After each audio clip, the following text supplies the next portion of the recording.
అందరికీ నమస్తే అండి. ఈ పూట మన వీడియో ఏమంటే, మన గోశాలలో సాయంత్రం వేళలో ఈ విధంగా గడ్డి కట్ చేస్తామండి, పచ్చి గడ్డి. చాలా ఇష్టంగా తింటాయి మన గోమాతలు. పొగలంతా మామిడి తోటలకు మేతకు వదిలేస్తాము. మామిడి తోటలో మేసుకొని వస్తాయన్నమాట.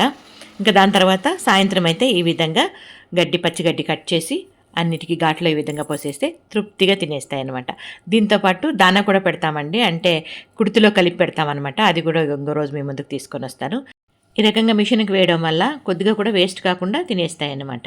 సాయంత్రం వేళల్లో గోమాతలకి ఏ విధంగా మేత పెడతామని తెలుసుకుందాం కదా. ఇప్పుడు సాయంత్రం వేళల్లో మన ఆశ్రమవాసులు ఏం చేస్తారు అనేది తెలుసుకుందాం.